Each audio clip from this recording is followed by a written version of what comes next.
All right. Welcome back to the Brown Balls podcast. How you doing, brother? Doing good, man. I feel really good with this Lakers championship. Yes, sir. Here we go. It's as right, always, right Laker here, fans. right here. We're gonna win the championship in the end of the regular season. That's how it is every single year. Laker fans wake up. Hey, we'll get into it, but the 6-game winning streak is a real deal. It's not fake, man. So Yep. That's what we heard last year too, and we got blown out in the first round. Let's go. Let's do this. Come on. All right. First, we'll start off with NFL. Then we're gonna give NBA some chance as well. NFL wise, couple of big updates. Well, I know you put this in here, but I'm not sure this is like okay. First one is around Justin Fields signing with the Chiefs, going from the Jets to the Chiefs. I think it's a big deal, though. Okay, please do explain. I saw this. A lot of people are hyped about it. I mean, it's like everyone forgot who Justin Fields is. He sucks as a quarterback. But okay, let's hear why this is a good move.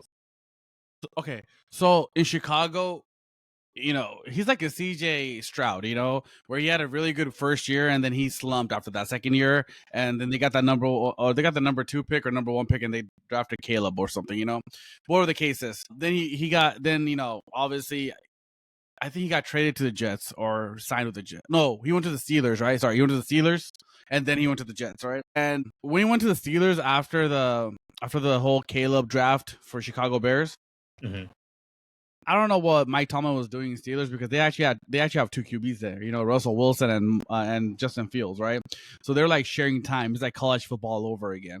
So Justin Fields, even though he outplayed Russell Wilson, he didn't really get the fair shake in Pittsburgh. So then he took his talents to Jets out of all teams.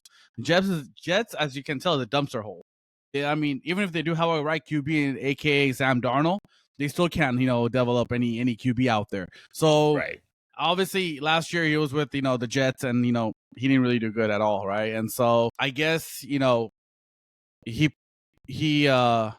going to be gone, right? So him going to KC, I feel it's kind of like Sam Darnold going to the Niners.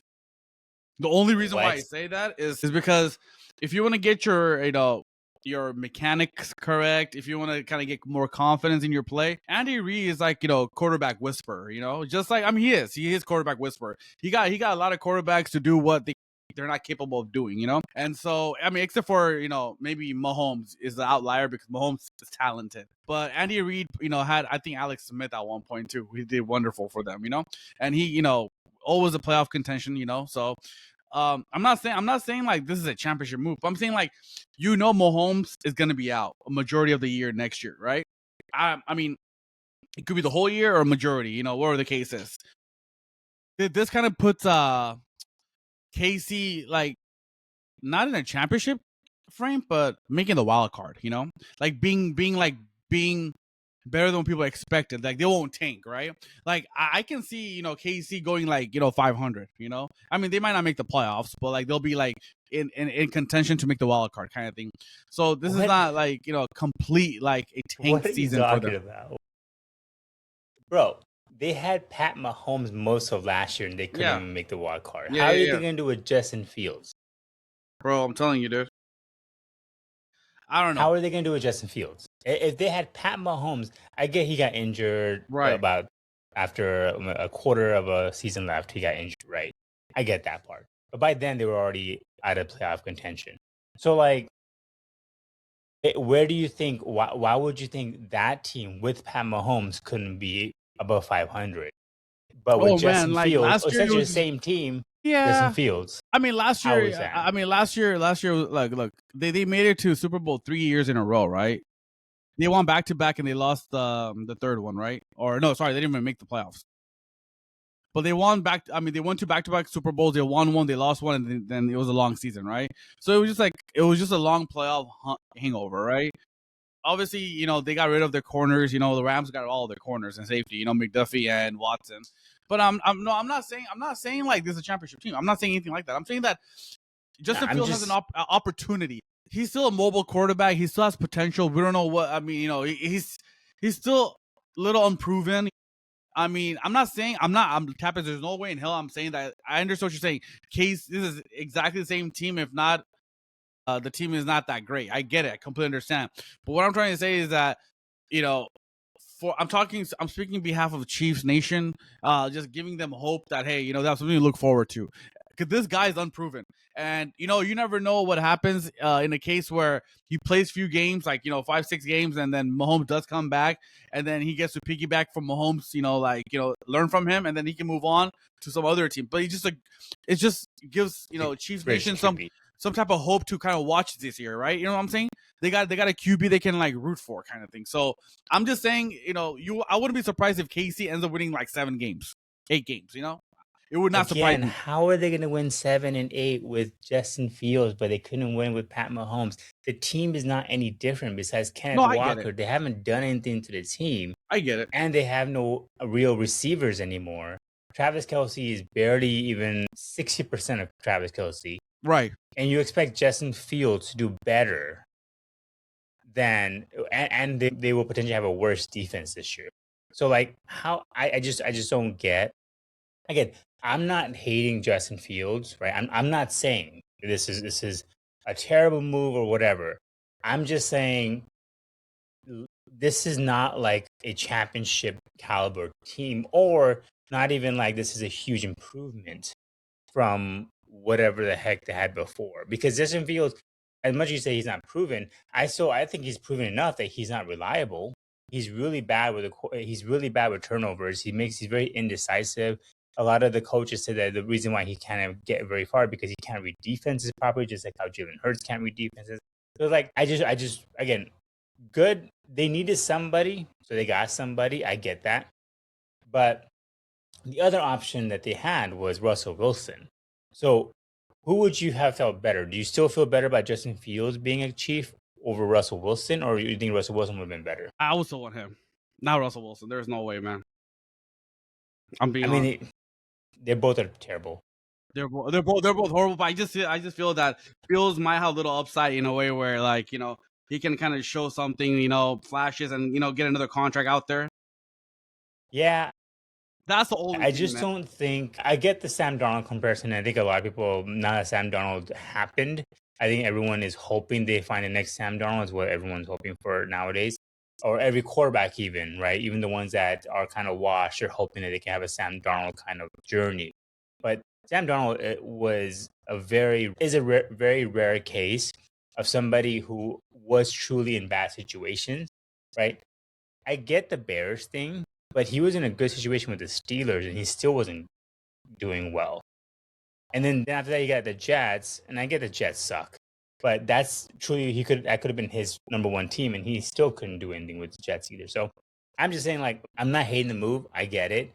I just know that media was freaking out about it. I woke up with Thursday, and I'm like, I swear I felt like Tom Brady just signed with the Kansas City Chiefs. What the heck is going on? Why is everyone overhyping the heck out of Justin Fields joining? I was genuinely surprised. I get what you're saying, though, man. I get what we you're all saying. Forget who this guy really is. But nonetheless, obviously they needed somebody because they had Gardner Minshew was a backup, right? And he's injured too. Yeah, who was a backup? Yeah. I don't hate the guy. Just let's all just calm down with this whole thing. It's like Kyler Murray, right? He joined, and all of a sudden, oh my God, Kyler Murray's there. Minnesota is going to be a championship team. Relax. Let's calm down. True, I get what you're saying, man. But the one big move that I think is scary for the Chiefs was Jalen Waddle going to the Broncos. Now, this is something that Bo Nix has needed, right? I think Bo Nix has not had they have one good receiver, but this is legitimately a very good move. I don't like giving up a first-round pick for him, but I think he was, outside of A.J. Brown, he probably would have been the second best option, right? I get it. Yeah, I agree. A deep threat, right? And so they had to do something, I guess. But this is legitimately a very, very good move for the Broncos. What do you think about that? Dude, honestly, I think they gave up a little too much in a way where they gave a first-round pick. I don't think Jalen Waddle was worth a first-round pick. I agree. If you're, the way I see it is the way they gave the whole, the draft picks up. I know you're gonna disagree with me. I would have went for A.J. Brown. He's younger. For what they gave up, I would go on A.J. Brown. Yeah, I agree. Because Waddle, he's a good player. Don't get me wrong, but you gotta understand he played under the shadow of Tyreek Hill, who's an excellent receiver, right? So you don't know who really Waddle is, now you'll know who Waddle is because he won't have that threat with him. Who left Right. the reason Waddle was open, the reason he got like a single coverage and not a double coverage is because of Tyreek Hills. Exactly. So. Yeah. But I mean, again, Waddle is he's talented. I think he played for Alabama, so but he's a talented receiver. But the haul they gave up, man, I would have given that up for AJ Brown and not Yeah. for I Waddle, man. would imagine two second round picks and maybe a third rounder or a fourth round. I get that. That would have been okay, but not a first, a second, and I think it was a fifth pick, I believe it was. Yeah, That's a little too much for Jalen Waddle. I agree with you. I think if it was AJ Brown, that would have been the right move as far as exactly, evenly trading. exactly. But I think at this point, the Broncos are just like, okay, yes, the Chargers got better. Chargers got a really good offensive coordinator. They're going to be really healthy next year. They might be scary. Chiefs are kind of iffy, right? They just signed Justin Fields. We don't know what they'll look like. Pat Mahomes is going to be out. Maybe it could be like they're out of it early, or it could be like a Jason Tatum kind of thing where like they're in the hunt and then Pat Mahomes come back at the right time and they kind of make that push. So I think Broncos feel like we have to do something to be like at least be able to be ahead of the Chargers as much as we can. And I think this is a good move for them. And again, I don't see the Raiders Yeah. doing anything anyways. I mean, honestly, Raiders are nothing. I get it with Chiefs. They're not going to win that division. I still think Right. it's Broncos to lose because Chargers, I don't know, man. There's something awful about Chargers. I just don't get it. I thought it was coaching, but it's not really coaching either. Like, Maybe it's Herbert. Who knows? I think it might be Herbert. I just don't get it because, like, the way he played in the playoffs 2 years in a row and not be able, I mean, I'm sorry, man. They were talented than the Patriots, with QB and everything, and they couldn't even he couldn't even throw the ball, so. Yeah. Well, this postseason, I would give him because he did have the broken hand and all that kind of stuff. So I think he has one more year. Like, okay, if you don't do it this year, because he still puts up decent numbers in the regular season. He does put up numbers. So like, it's not like a CJ Stroud, like where or even Jaden Daniels, right? Like maybe they are gonna be good, maybe they're not. They had one good season, one bad season. He's been kind of consistently good in the regular season. He's chosen the playoffs. Right. So maybe this is his last hurrah. After that, I think they might be like, okay, we're going to start drafting another QB because you're just not doing it for the playoffs. But this will probably be his best chance. This year will be his last and his best chance, in my opinion.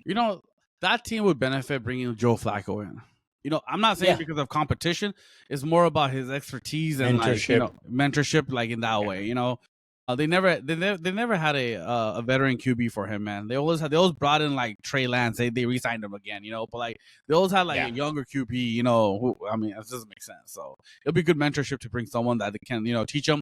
Like it's learning the game of how to be healthy during the season, right? Mm-hmm. Like don't go full out. You gotta go full out, but be smart about what you do, how you play.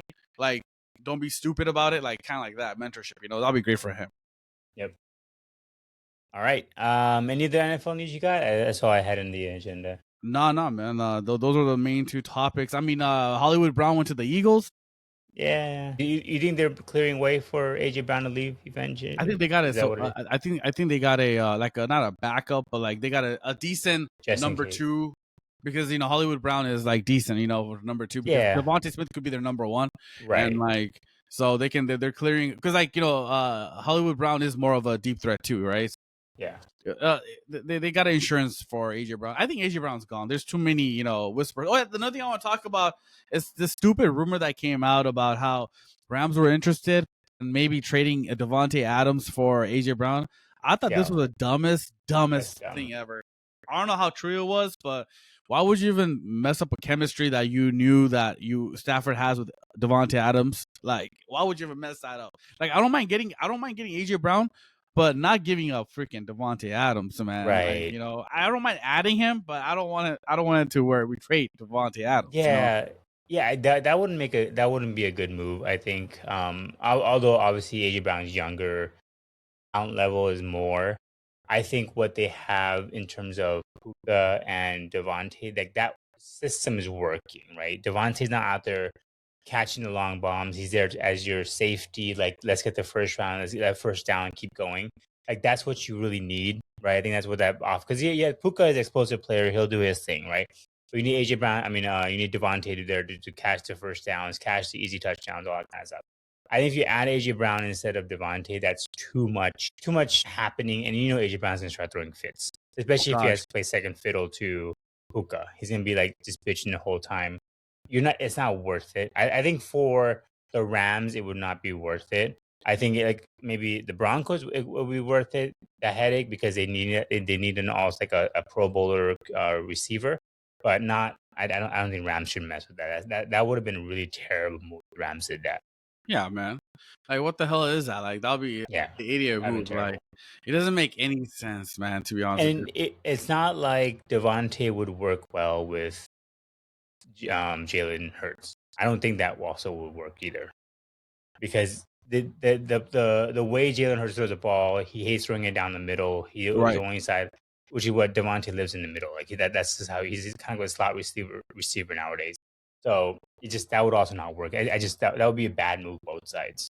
Wouldn't make Yeah, it's sense. so stupid. I mean, like I said, I don't mind adding on to what we have, but not trading a key piece. Yeah. And like, if you understand, Matthew Stafford's target was Devontae Smith during touchdown. He had the most touchdowns, Yeah. So it's like, come on, man. It didn't make any sense, man, at all to me when they were talking about that. All right, against the NBA. Before Here NBA, we go. I want to talk about WBC, man, World Baseball Classic, really quick. It Yeah, happened yeah, today. yeah. It happened today. We lost. Before we get to that, like, I'm telling you, bro, like, as much as I love football, like NFL, this Mhm. particular, like, playoffs and like one and done and Super Bowl, anyone can win. But like, baseball is such a team sport, because like I always said, right? Basketball, if you have one of the best players, you're probably gonna win most of the time. If Mhm. in football, if you have one of the best QBs, you're probably gonna win. Baseball, man, it's not like that. And just to kind of prove, it didn't go Toronto's way, but like just to prove it, like even with Dodgers signing all these great players, we were an out away, a hit away from losing a World Series. Like Game 6, we could have lost. They potentially had second and third with one out. Yeah. And in nine out of 10, they're gonna score that one run for sure, and they couldn't. We got lucky, and we were able to get that double play, right? And so. And same thing they're 3 hours away, and one hit changed the whole landscape of the MLB. Same thing for World Baseball Classic, which I love. The concept that came 20 something years ago or 16 something years ago, whatever it is.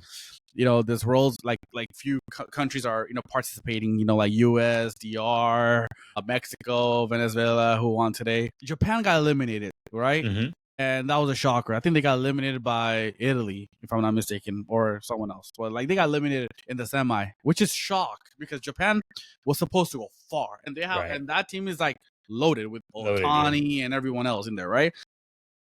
Because they're the defending champions. They actually won this, bad boy about for last time they played, and so they were like very heavy favorite to repeat, and USA was right behind them, right? So everyone thought, like. During like the pool round, like both teams were like very good, they're undefeated and stuff like that, and they're playing, and basically they're like getting like everybody was talking about how they're just gonna meet in the World Series, right? And not give like teams like Italy, Mexico, Venezuela any kind of like hope, a DR like making to the championship round. Well, Japan got knocked out. And then out of nowhere, Venezuela makes the championship today, and playing the US. And dude, this is a heavy underdog story, right? I mean, don't get me wrong. We have a lot of MLB players from Venezuela. Don't get me wrong. I mean, they're good, but not compared to the US. US is like a juggernaut, man. You have like freaking Judge Harper, and all them, everybody. This game today, man. First of all, they were up. Venezuela was up 2-0 the whole entire game. And then I think US came back and tied it. And then Venezuela went back up with one home run, And basically in the end, what I'm trying to get at this long story is that Venezuela ended up winning this, right? Where no one even thought, coming into today's game that, the US was going to lose, because it's such a heavy favorite, and like Venezuela is such an underdog team, It's not like Japan, right? Where they're like strong, right? And so I love baseball in that way, because people, even with Dodgers signing Kyle Tucker and everyone, we're loaded. But again, people don't realize, man, like baseball is a team freaking sport. It's not a one-man show, man. Doesn't matter. Otani had a horrible World Series. I mean, I'm sure he came clutch in game 1 and 2, and then after that he just disappeared, you know. And so even last year he got injured in the World Series, and then he couldn't even hit anymore, you know. And so what I'm trying to say is that you need pitching, you need hitting, you need timely catches, timely like relievers coming in, you know, closing the game out. Everything has to go proper, right, for you to like win the World Series or even a World Baseball Classic. But yeah, man, I was so impressed with Venezuela. I want to, you know, give them, you know, flowers today, man. Yeah. I mean, Huge props to them. this is straight up like an underdog story where they had no chance, man. Nobody even gave them a chance to win today, you know. And so, wow, man, I'm proud of them, man. I mean, that's good. I like, you know, watching this kind of thing happen. You know, it's like, wow, okay. Yeah. What's your take on that? It's like a Cinderella story essentially, right? Like it's like you and like you said, in baseball, any given team, regardless of the talent level, just if someone's bat is on fire that day, then that team will win. Like just like I think on paper, like against the Blue Jays and the Dodgers, on paper the Dodgers are loaded, but the Blue Jays gave us a very very tough match, right? And they probably should have won that World Series.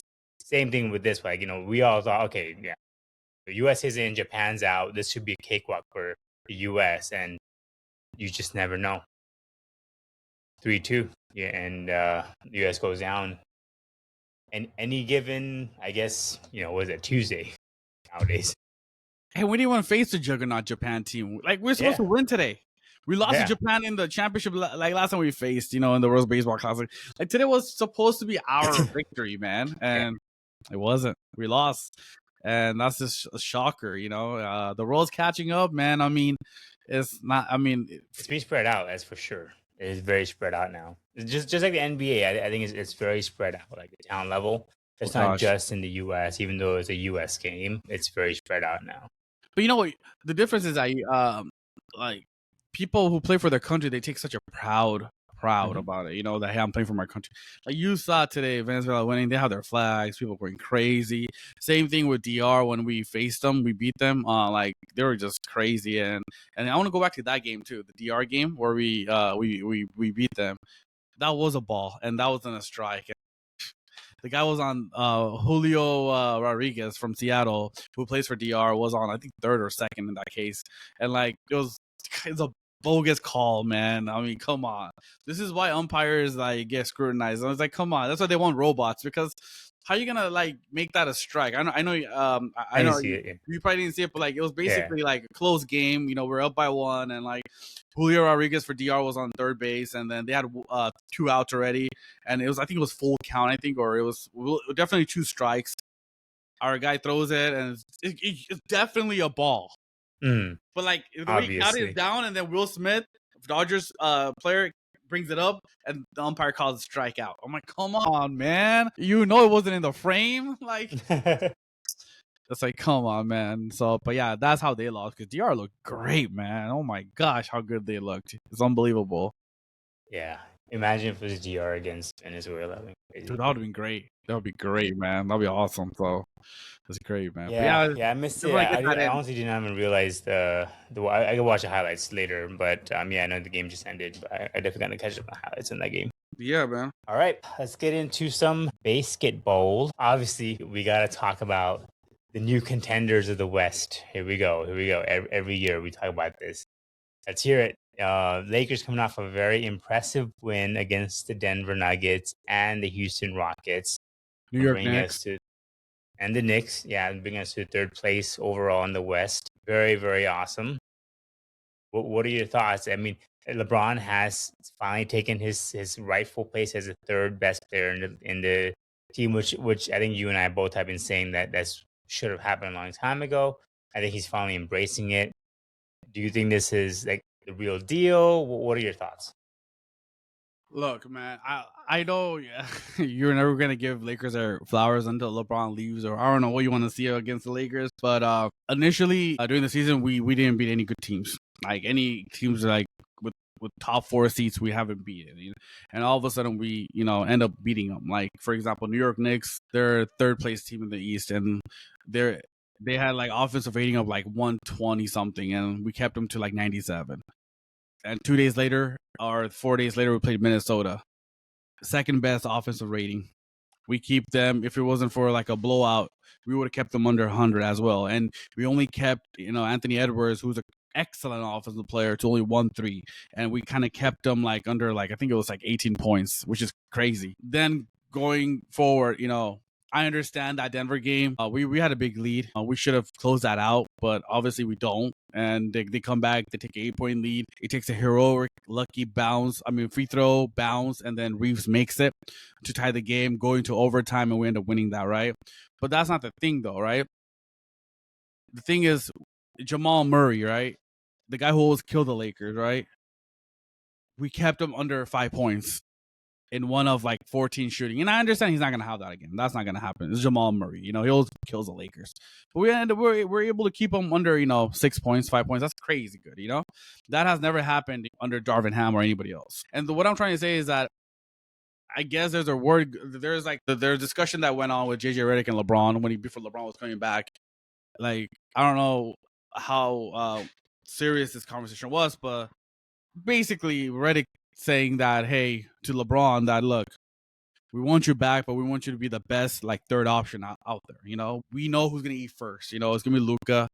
We need Austin to eat second, and we need you to eat third, and be that the best slasher / whatever you want to be, but the best third option for us we can. And like I always told you, right? If LeBron can play his role and be that third option, I'm not saying they're gonna win a championship, but again, they have a chance to, make some type of deep run in the playoffs. I know for a fact we'll make the playoffs. I never questioned that. Right. You questioned that, if we're going to make the playoffs or playing. I never thought we'd make the play-in. I know we'd make the playoffs. But this 6-game road trip, and then again, what we did yesterday, I want to harp back, right? Last time Durant was held scoreless was back last year against OKC, or I don't know what team. We held Durant to 2 points in the second half. 1 of 5 shooting. We trapped the living shit out of them. The defense that came out in the third and fourth quarter, because like in the first half, Durant had 16 points. He was shooting the mid-range, everything over us, and he had 16 points. That's good.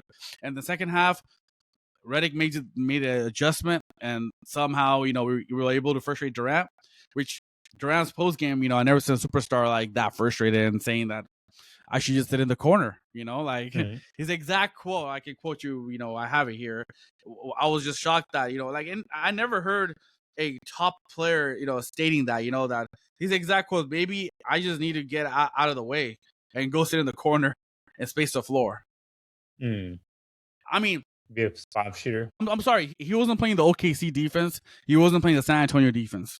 He wasn't playing Detroit defense. He was playing a Laker defense that's not really that great. I mean, after the All-Star break, we have gone up to, I think, it can fact check me, but I think 12th. Before we were in the like high 20s or late 20s, I think, in defensive rating. But I think we're between like 12 or 14, I think, in that case. So we made massive improvement after the All-Star break. And again, you always told me that, salute. What's the difference between salute and JJ Redick is, one, is he's able to make adjustments on the fly, and he's doing it right now. This 6-game winning streak is not a joke. We beat a lot of good teams out here, and there's still a few teams left. I don't know what's going to happen. But second is that when Salute was on our roster, we didn't go and going to have back-to-back 50-win seasons. We came close to 50, but not 50. And we always had to make that second half run, like where Lakers had 20 games remaining, and they had to go like 14-6 just to make the 6th seed or maybe the play-in, to stay out of it. So it was always that pressurized type of season.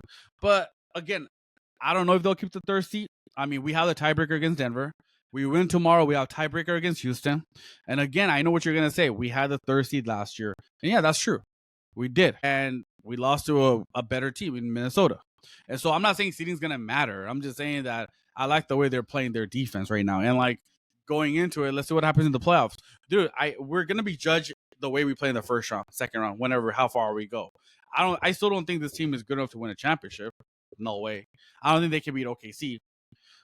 San Antonio, damn, they're young and dangerous. So, but I'll take my chance against anybody else. Denver, Houston, Minnesota out there in the playoffs. But we're not going to make any further than probably semifinal, to be honest. I'll be happy if we make the Western Conference, We all matters with, matchups, right? But that's all I gotta say. That they made their adjustments and they're doing good. And I know you're gonna say, well, beating Houston is not a big deal. Beating Denver is not a big deal. Beating New York is not a big deal. Minnesota's not a big deal. Go ahead. Huge. Floor is yours. No, it's huge. I mean, what more can I say, right? We have beat Houston, right? Kevin Durant was held to 2 points in the second half. The last time it happened was I think many years ago. Jamal Murray, right, held to 1 for, was it 14 or no, 1 for 17 like that, right? And against the he never had that. He never had that in his career, by the way. Exactly. This is gonna happen every single time. No, it's not, because this is what's gonna happen. And Marcus Smart is gonna go for 23 points every single game from now on. That's what's gonna take, because that's what's gonna happen from every single game. Jamal Murray is gonna go 1 for 17, and Marcus Smart is gonna go for 23 points.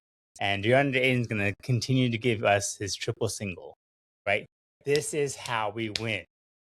Thank you. Here we go, Tapas. Right? Here we go. This is exactly, and you're right. Mr. Salute did not make any adjustments, but he got us to the Western Conference Finals.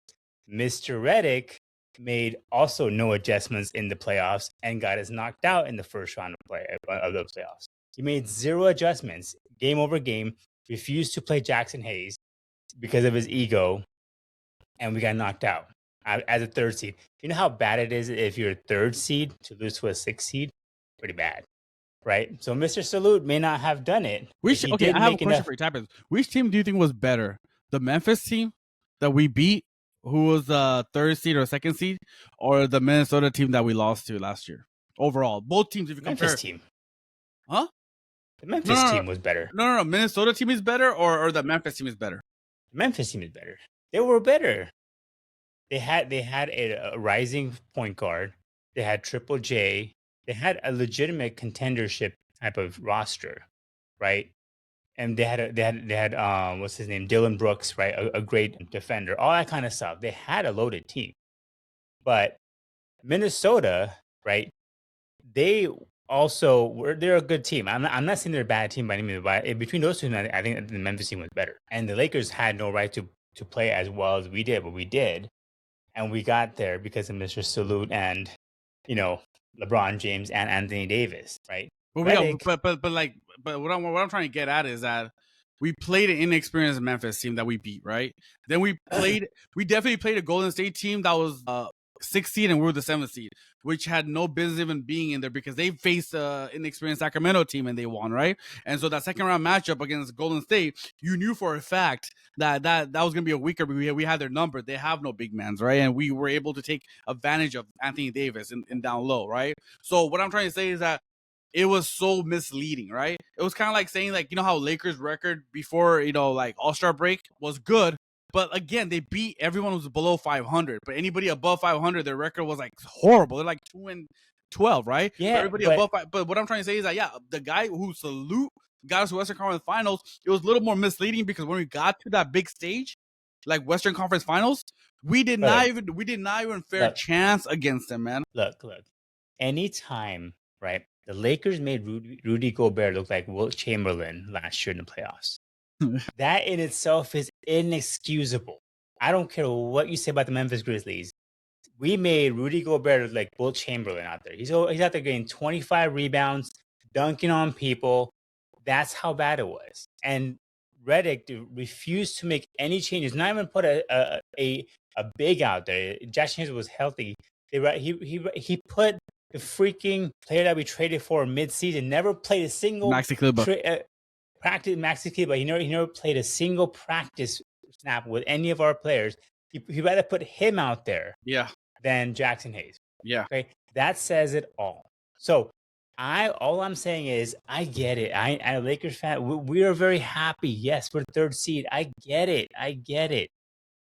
But I don't care until we actually perform in the playoffs. And with this team, I feel like the way LeBron's playing, it's great.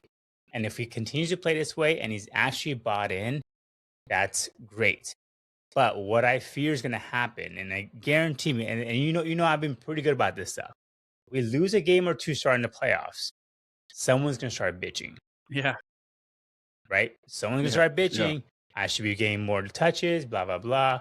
I should be getting more shots. And the media, as you know, is also controlled by LeBron. They can be like, oh my God, Redick is messing up this team. LeBron should be getting more touches. Why is he not getting enough? Why is Austin Reeves taking 20 shots and not LeBron? That's what's going to happen. That is what I'm waiting for. So, again, I take these wins. I get it. But the chance of Jamal Murray going 1 for 17 and what do you think is more likely to happen? Marcus Smart scoring another 23, 28 points or Jamal Murray going 1 for 17 against us? Oh, no. Jamal Murray's not going to go 1 for 17. Thank you. Yeah, they're not going to go. And we were up by 17 points that game, and they came all the way back, and we're up by 9. The Nuggets were, I believe, or 8. Yeah. And then we ended up winning the game in overtime. So that, again, should not happen. But nonetheless, it's great, impressive wins. That's the only thing I'm saying as a Laker fan. Just like with Justin Fields, let's pump the brakes. They're good quality wins in regular season. But I want to see how this team performs in the playoffs. But JJ Redick is very unproven in the playoffs. No, you're right. He's a wild card, right? But we got to beat these teams to be in the playoffs, right? Like, I mean, we can't be losing to these teams either because we'll slide down to like 7 seed easily because like Phoenix Suns are playing excellent ball, you know, and so it'll be crazy if we did, you know. So I'm glad we're beating the teams right now. They're good and that we can measure ourselves where we're at. And so again in the playoffs, you're right. That's what's gonna happen. Luka didn't play well after in the playoffs. Had a bad playoffs. Reeves had horrible playoffs last year after he had a better playoffs previous years. So there's a lot of unproven things, you know. So I get it. Yeah. But I'm just right now as it stands, we play Nuggets first round, which I think is a bad scenario for us. Oh yeah. I would rather us play the two this time around. Yeah, but the thing is, I'm just glad that, you know, whatever he did for the defense, you know, is better. It's good. We're actually playing defense. We didn't play defense in the beginning of the year at all, man. We sucked. At least we're guarding people. Like, you know, at least we're playing defense, you know? Like yesterday, like the Rockets team, we held them under 100 points, man. Do you know in this winning streak, like holding like teams like New York and Houston under 100 is incredible, man. Like, it's hard to do in this day and age in NBA, holding a team under 100. It's not easy because anyone can score anything, man. It's easy to score here, you know? So I'm just impressed that they kept this team's under 100. Like, wow, that's really hard. No, the defense has definitely stepped up. I think having Marcus Smart in the starting lineup has helped. I think that's been a big move that JJ has done, which they said once he's been in the starting lineup, the defense has significantly gotten better because now you're at least eliminating one less player who can't play defense. We just got to figure out what to do when it's playoff time. I just don't know if this rotation is going to work because especially if we play Nuggets, we're not going to be able to defend against Aaron Gordon and Jokic. And obviously, I know we beat them, but I don't think this lineup will match up well against that Denver lineup. And vice versa, I think if it's someone like maybe against like the Houston Rockets, this lineup works, and like the Timberwolves, this lineup would work. But I just don't think against the Nuggets, this lineup would work. And also, we need more bigs. And also, I know you didn't see the overtime game against the Nuggets or fourth quarter, or even I don't know if you saw the yesterday's fourth quarter against Houston. But I mean, I never said I always said that A10. Oh God, here we go again. No, I'm just telling you. I know you weren't big on it, but I still felt I'm still not big on it. No, but meaning like he's not. I'm not saying the difference maker, but he's at least a bigger body that can actually kind of held his own when it kind of mattered, right? Like there was a play where in Saturday's game where he was able to in overtime, not if that was Anthony Davis, Jokic will just take him down low and he has no push. At least with A10, he was able to resist it and he was able to get a block out of it, right? Okay, 1 or 2 possessions is not. But dude, when it mattered the most. But when it mattered the most, triple double that Jokic I get had. it. But Tap is what I'm trying to say. When it matters the most, right? That's what I'm trying to say. When the game is tied, you show up, right? I guarantee you, brother. When it matters the most, like in the playoffs, when it actually matters the most, Jokic is gonna beat the shit out of Ayton. I get it. Guarantee. But even yesterday in the fourth quarter, right? He was able to, Clint Capella. I mean, no. Is that the bar?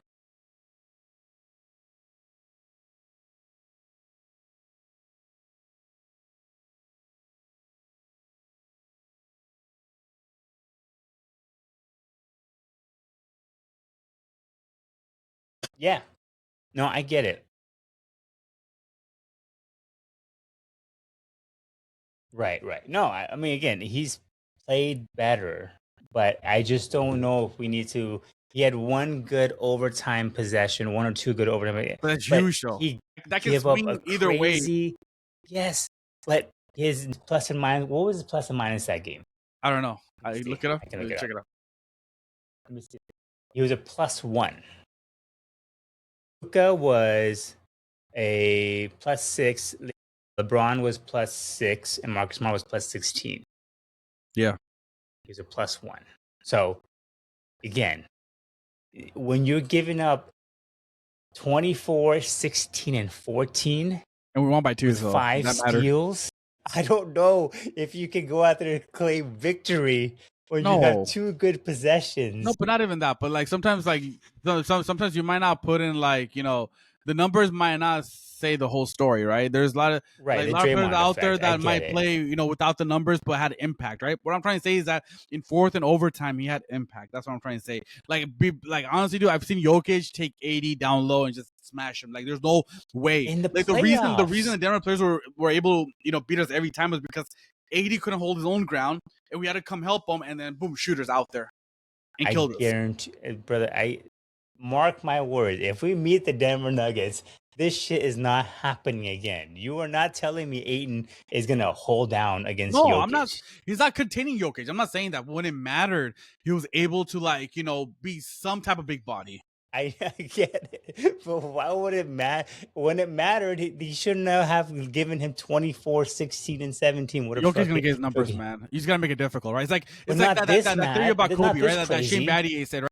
Shane Battier is like, look, famous quote. Shane Battier is like, look, I know Kobe's gonna get his 20 something points, but my job is to make sure he has more attempts than points. So meaning that, you know, I need Kobe to go 30 attempts to have 24 points. So I don't mind if Jokic's going to get his numbers. He's going to get his 30, 10, and 10, right? But if Jokic has to shoot like 28 times, I don't mind. 10 for 19. Huh? He was 10 for 19, 24 points, 16 rebounds, 14 assists, 5 steals. No, he's going to get his numbers, but you got to make it work hard, right? When we played, this is what I'm trying to say. Previously, when he played against the Lakers with AD in the lineup, it was easy for him. But here is at least, I'm not saying it's like Ayton stopped him, but I'm saying he's working a little harder. That's all. Little, no, he's like tiny not, bit. dude. He's not working hard, dude. Come on, man. You're telling me that we're lucky we have Aiden and not AD? Is that what you're saying defensively? You're saying that we're lucky we have Aiden and not AD. If that is what you're saying, you are out of your mind. Okay, because that's what you're saying. Because Jokic will take 80 down and abuse him and score on him and dunk on him. But Aiden held his own. So what you're telling me? I'm going to clip this. I'm clipping this right now because this is the most insane thing I've ever heard. I'm not comparing 80, Ayton all the way. That's what you're saying. I'm just saying defensively. I'm just saying when AD played center for us and guarding Jokic, he was able to get everything he wanted easily. With Ayton, he was able to like defend him a little. That's all I'm saying. Nothing else. I'm not saying Ayton is a better player than AD or I would have No, Ayton I'm not or saying AD. that. But even on defense, you're saying you would take Ayton against Jokic over AD over Jokic. Yeah, in the defense, yeah. Oh, you're crazy. You are out of your mind, sir. I don't know what kind of pan you ate tonight, but holy moly, that had a lot of tobacco in it. Maybe some cocaine, but holy crap. This is gonna be viral. Thank you, sir. I can't wait. It's about to be viral, man. Holy shit. Sure. Neil over here is saying DeAndre Ayton is a better defender. No. Against Jokic. Against Jokic. I'm not saying AD is an all-time defensive player. Don't get me wrong. I'm just saying against Jokic, Ayton was able to play some type of defense, not little, but some type than AD ever did, because AD was collapsing every time. Jokic was a bigger body than AD was, and like he was not able to hold his own ground. There was some plays where Ayton didn't need help. It was one-on-one, and like he was just bigger and like just stood there, kind of thing. That's all I'm saying. Out of your mind. You remember Chuck Hayes from the Houston Rockets? Yeah. It's a big body, but undersized, like 6'8". He's like a 6'8" center, like very undersized, chubby guy, right? Okay, so back in the day, right? like Bynum used to get whatever he wanted from anybody. Like at that time, Bynum was at his peak, right? It was really good, right? And Chuck Hayes was able to hold his ground against Dwight Howard. He was able to hold his ground. He wasn't an all-time defender. He wasn't an all-time name or point scorer. But when the key positions were there for Houston Rockets, he was able to hold his ground, right? Meaning that guy center couldn't be comfortable, couldn't get what he wanted, right? And like even though he was gonna, Bynum got his numbers and Dwight got his numbers, but made him work little tiny bit hard. Then a guy like someone else, who was just like if you're backing, it was just going down. You're just letting go, right? It's like I can do whatever I want with basically going down low. That's all I'm saying. That I'm not saying Aiton's a better player than AD or better defensive player than AD. I'm just saying this matchup with Jokic in the fourth quarter overtime, he had a tiny bit difference-making ability where we didn't have to collapse. That made Jokic, because Jokic is a great passer, and it made it harder for him to like pass the ball to shooters when he was only single coverage and not double coverage. You get it? Because like nobody was open, because we were able to like stay in front of him and make it a little tough. That's all I'm saying. I'm not saying 80 is a freaking, like horrible defensive player. Okay, so the 2 games against the Nuggets this year, Jokic averaged this last game 24, 16, and 14. Yeah. First game he averaged 28, 12, and 13. Last 2 games against AD, he was 28, 7, and 5, and then 12 points, 13 rebounds, and 10 assists against AD. Okay. But we'll see what happens in the playoffs, right? Anything can happen in the season, but like you said, playoffs don't matter. Right? Anything can happen. I give you that. Aiden, I can do Chuck. I can guarantee Aiden is not shutting down not even an ounce of AD. AD, Nikola Jokic. Aiden is not doing anything. No, I'm not He'll saying probably get into foul trouble. But I'm not even saying he's shutting him down. Bitch. Dude, I'm not even saying shutting him down. Hey, by the way, that free throw, like that Austin Reeves put back, I don't know if you got a chance to watch the highlight. Yeah, I saw that. But dude, that's perfectly thrown. Honestly, dude, like if you look at it, where Ayton and Jokic were, that's smart of what Ayton did. He kind of let Jokic go inside if you wanted to, and the ball bounced out because that was a lucky play on Aiden's part. Come on, that Aiden was not designing that. You got out of mind. That was all Austin Reeves throwing a perfectly balanced. I mean, even who is it? I think Chuck. I think Chuck said like that was one of the luckiest plays. That never happens in a basketball game where you perfectly get the ball back. That was a very lucky play on Lakers' part. Honestly, it was not some strategy or whatever. Don't give me that. Don't give me that. I love that. I love the fact that we came back and won this because like Chuck did not want us to win that game at all. Oh, yeah, he hated that. That. I love watching it too because he hates the Lakers so much. But did you see that was it out of bounds or something like that? Some kind of play that the NBA said it should not have been called, which gave the Lakers the ball back with a few seconds left. That helped Austin Reeves get the foul. Oh no! Yeah, they said that shouldn't have been called. That gave the ball back to the Lakers. So people were like, I mean, it was after a free throw too, or something. Yeah. So it wasn't like. Yeah. Nonetheless, again, I'm not hating on the Lakers' success. I'm a Laker fan through and through. I'm just always saying, let's see how we do. No, I get it. We are very. Playoff is gonna matter, dude. And I already know, Tappers. If we're lucky enough to win the first round, you're gonna say, no. I gotta see more. If we beat the Nuggets in the first round, no, anybody. I will be very impressed. Anybody in the first round. Any team's gonna be good in the first round. No. Phoenix Suns is good. Minnesota's good. Like anyone's not good. Houston's not good. Everyone knows Houston is the worst. Team you have Kevin Durant, dude. You're still a good team. They had high hopes, right? Like, yeah, but I hope we get Houston. I think Houston will guarantee us the next round. Yeah. But if it's the Nuggets, it'd be tough. I'm not so sure about Timberwolves either. They've kind of been hit or miss. That's true. I get it. All right. Next up, we have. I know we were going to talk about it last week, but Adam Silver cancels a Magic City promotion. Yeah, can't decide on the Clippers. What's going on with that? I haven't read about this. Apparently, this every year teams come out with what promotions they're gonna have during the games and stuff like that. So Magic City promotion, like Atlanta is known for that, right? Which is like a strip club, and so I don't know what type of promotion they're gonna have, but like basically they're the sponsor, right?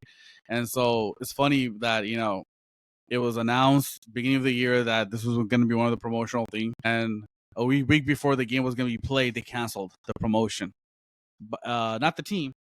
NBA stepped in and said that you cannot have it because they got a lot of backlash, right? Because essentially taking your kid to a game and he's like, "Oh, what's Magic City?" Right. You don't want him to know what Magic City is at 8-year-old, you know?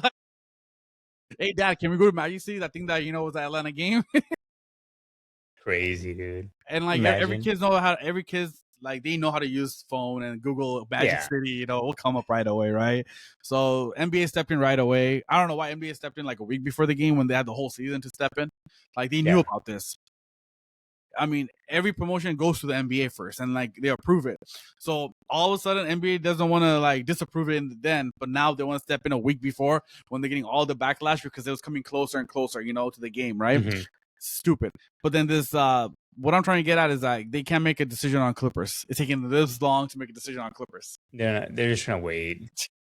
Like, come on, man. Like, you serious? Adam Silver is just waiting. He's hoping this all blows over. People forget about it. Pablo Torre is still going strong. He's had another more evidence that he found and all that kind of stuff. So he's still not going to let this go. Yes, Adam Silver just praying, please. I mean, ESPN moved on because they're obviously paid by NBA. So, like, they moved on pretty quickly. But everyone else is just, like, praying for this to pass. 100%, man, which is crazy. It's so bullshit, though, dude. Like, as a fan, I feel like most fans are like, and most true fans are like, dude, something should be happening. I think most true fans are upset by it. Now, your casual fans may not give a shit, but like, true fans are gonna be like, dude, this is bullshit. Like, why couldn't our team do that? If we want to sign Kawhi, why couldn't we give him a secret fund in a different company and get him $30 million extra that way? Exactly. It's taking them this long to like come out with a verdict, man, which is so stupid, to be honest with you. I mean, like I said, it shouldn't take that long, man. So I get maybe they wanted to wait until after the All-Star break because it's happening in the arena, all that stuff. But like something's got to be done. But I think Adam Silver, I think he's also maybe a part of it too. Maybe yep. And let's see, we have the news around the expansion, right? So Seattle and 2 franchises in Vegas and Seattle. They're gonna be voting on this, right? Yeah, but they're saying that there's looking like a really good chances that they could be approved. And for both, or just for one for now? For both. For both. Both. Yeah. So they're saying that it's going to cost between $7 to $10 billion for an investor to invest in this 2 expansion, one expansion team. So they're going to be bringing in basically anywhere from 14 to 20 million. Billion in revenue, right? And so it's gonna happen. Seattle finally going to get a team, which I don't know why you even left first of all. Yeah. And Vegas, that's gonna be interesting. Having a team in Vegas. Who's play there, dude? It's gonna be crazy. So but the thing is, the early take is Memphis and Minnesota moving to the East, which they're happy about because Minnesota in the East, man, they'll be competing. They'll be really good, man. So that'll be good for them, and weaker Eastern Conference. So, but yeah, let's see what happens. I mean, did you hear about what Draymond said today around this? He said, I think in the podcast, he said that there aren't enough stars in the league to have expansion teams. So like they're just opening up I'm paraphrasing, but like they're having 2 more teams, but they're just going to be shitty teams because there's not enough stars to fill those good teams. So you're just going to have 2 bottom of the base franchises again. In the West. What's the point? In the West, yeah. And so like, what's the point, Which I get. I guess mostly the majority of stars are kind of playing together already. So unless you break apart some, championship, maybe like if you break apart OKC, like how would that even work? Like they have to have a draft, right? Isn't that what it is? What was the thing with the expansion? Okay, so the way it works is that you get to keep 9 players, and the rest of them will go and draft. So you can select any of your 9 players for every team, and then the remaining will go into the draft, and those expansion teams will be able to select who they want to select, and those players will end up going to that team. Yeah, but I mean, if you get the from number 10 to 12, like if for each team, then they're not any good players. What are you gonna find out there? I mean, that's what Draymond's saying. Like Draymond, like why are we doing it? Because there's not enough good players in the league. It's not enough superstars as there were before. now the number of superstars are significantly less because of all the good superstars like Steph, LeBron, KD, they're all older now, right? Yeah. So what are you gonna do? You don't have anybody else. I get it. I mean, which I get that too. I get it. But I think they're just doing this because Seattle get another team in Vegas. Yeah, I want Seattle because Seattle. I remember growing up as a Laker fan. Even I remember Seattle had one of the most hardcore like fan bases. I'm not sure why they ever left. Not even that. They had the best name, Seattle Supersonics. Like, yeah, that was I the best remember team like ever. with GP and even Kevin Durant was drafted there. Like that. Vin That Seattle crowd was Baker insane. and all them. Yeah, Like, that was insane. right. Nice. Sean man. Kemp. Like it was Rashard good Lewis, old times. all them. Yeah, man, dude. like, but We're yeah, legit. and apparently, if Seattle gets their team, everything will go back to how it was, like status quo for them. Meaning, like Durant will be under them, and like Westbrook will be under them too. Seattle, they can retire their jerseys like for Peyton and Durant and whoever when they want to return. So they'll get all their accolades back basically. Obviously, not the championship. Well, OKC won their championship, so OKC is going to keep their championship. So besides, like Shai and all them is going to be under OKC. But I'm saying like before, it's going to go back to them. So the Western Conference, final as well as. Yeah, interesting, man. I am interested to see how this works out. I'm not sure about Vegas. I feel like maybe James Harden is probably gonna be the first one in line to go play in Vegas. Oh, yeah. He'll love that club, shit. Here he all comes. strip clubs. Yeah, he would love it. But besides that, I can't imagine anyone serious playing out there. Hell no, man. Of course not. All right, man. Anything else you want to go over today? Yeah, man. A little trivia for you. Yep. Not really a trivia. So I wrote, David Stern versus Adam Silver, right? Yeah. This is the only thing I kind of like what Adam Silver has done. There's more parity, meaning like even keel. Like a lot of teams have a chance to win championships, right? So under Mr. Stern, in his I don't know how long did he coach. How long was he commissioner? 30 years. He was commissioner for him. 1984 to January 31st of 2014. 30 years. Damn.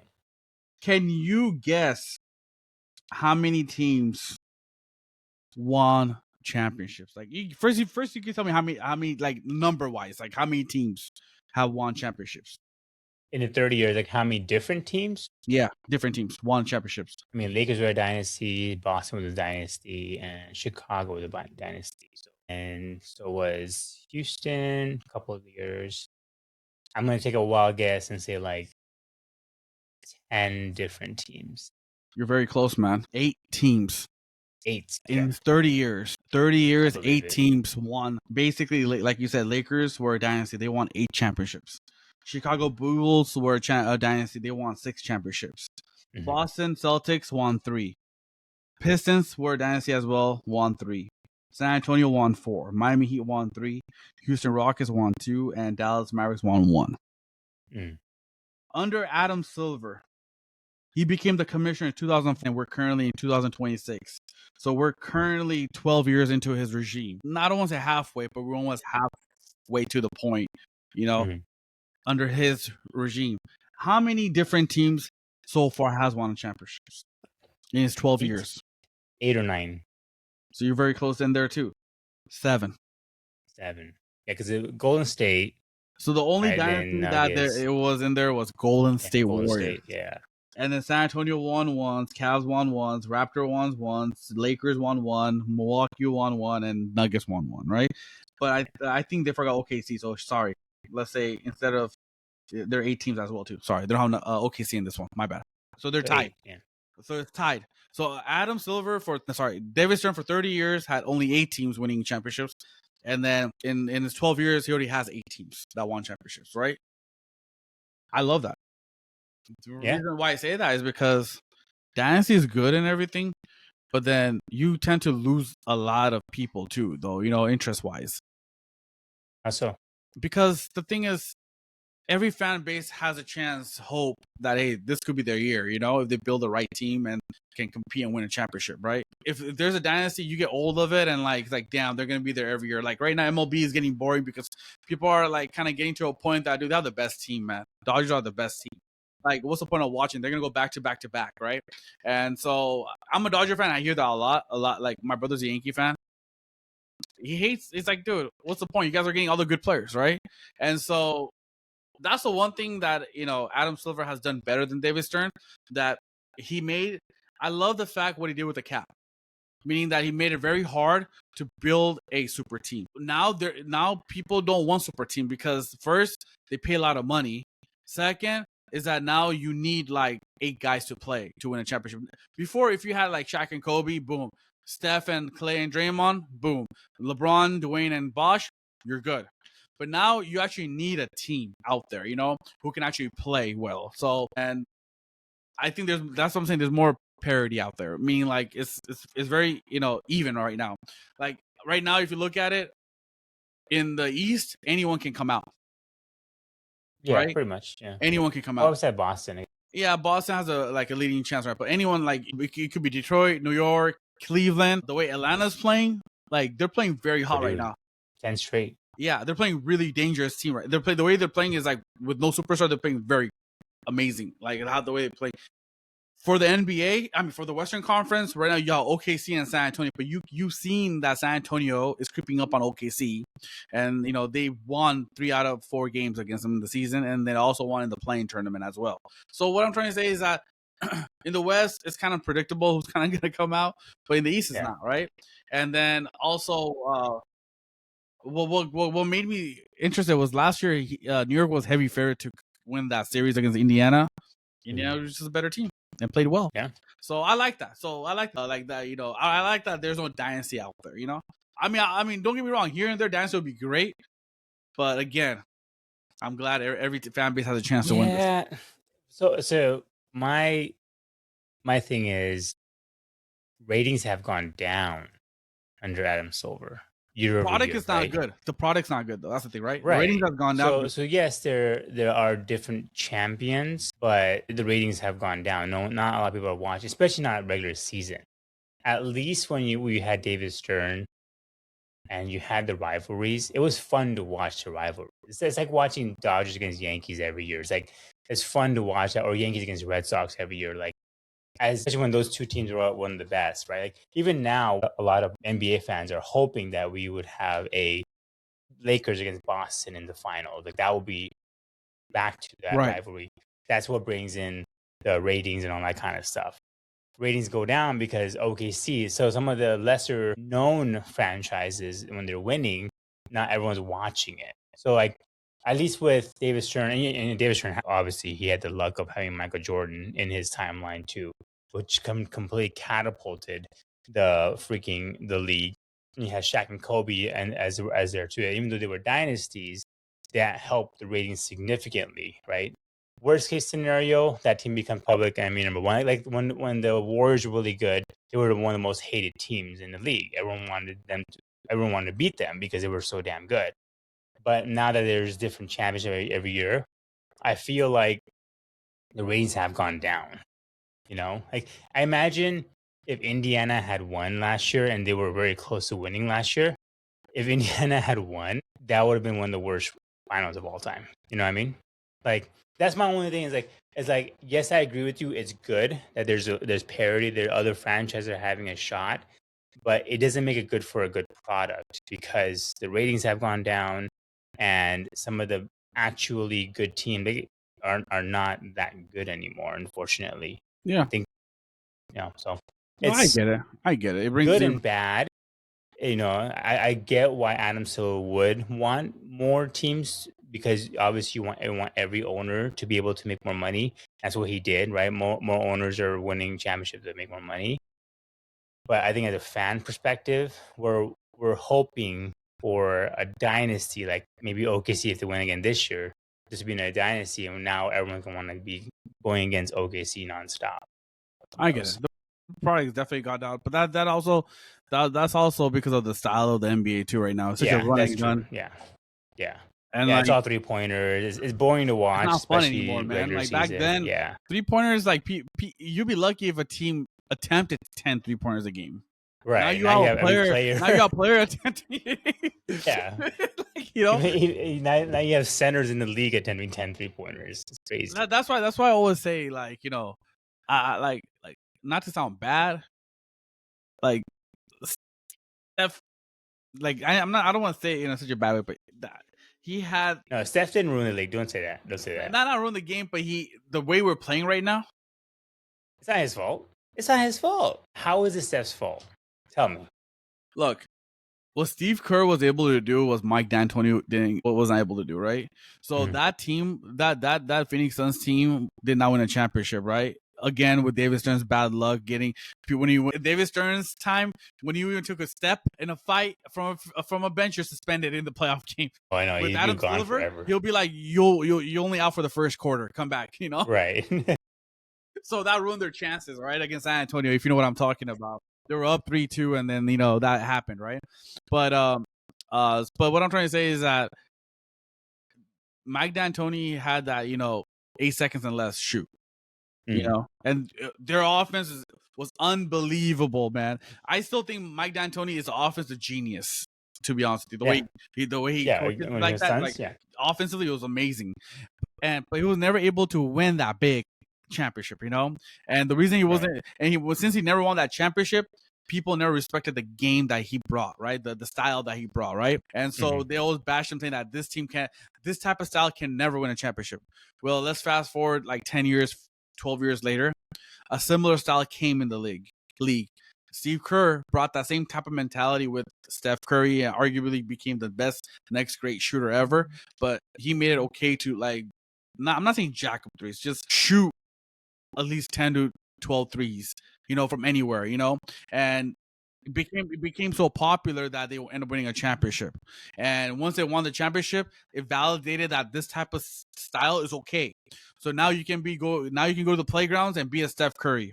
And I want to say Steph Curry was a leading person that changed the way we're playing right now, because everyone's shooting a logo three. Like I'm talking about Luka. Anyone can just attempt. Like now, centers are attempting like 5 threes a game. Back then you never had Hakeem or Patrick Ewing or Shaq attempting 1 3.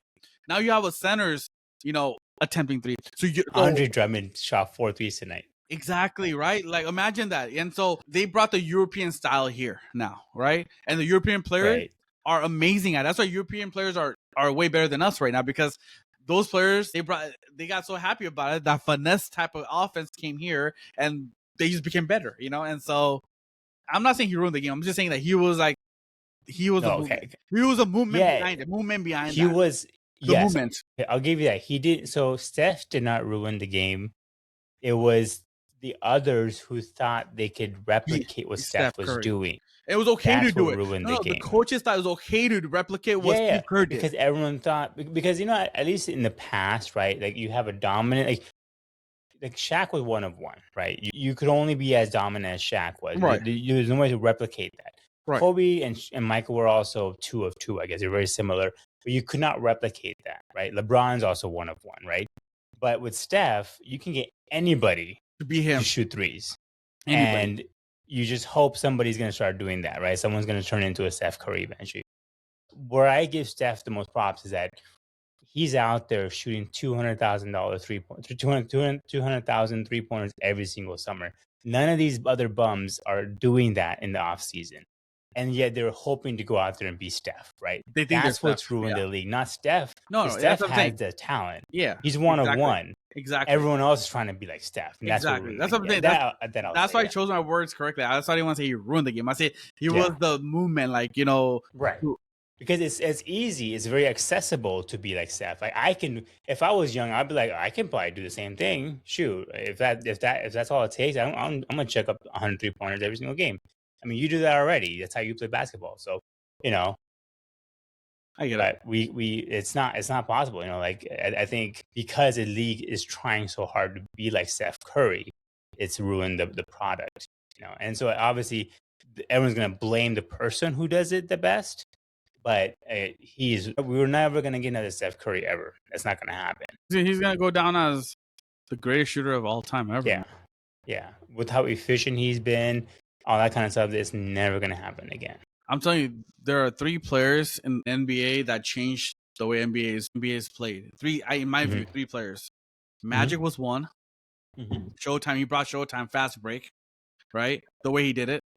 The second was Michael Jordan. And the third is Steph Curry. I would probably, I agree with those 3, and I would probably put Shaq. Shaq as was far just as dominant, right? There was yeah. dominant, like Will with Kareem. the whole There, hack a Shaq yeah. thing, He 3-point in changed the the way key, everything. all Yeah, that. He changed a lot of the rules yeah. for that. So like the way everything is crazy stuff. But yeah, man, Yeah. that's what I wanted to say. So it's crazy. Yeah, no, I mean crazy. Well, I am so surprised that the variance of teams that won the championship. That's pretty interesting. I didn't know that only 8 teams won in Davis Stern's tenure. I mean, it makes sense if we have a lot of our Dynasties. legendary dynasties. But it's also sad for the other 20 something. Yeah, man, it's insane. All right, man. Let's end it there. All right. Brown balls. See you guys next time. Brown balls. We are out.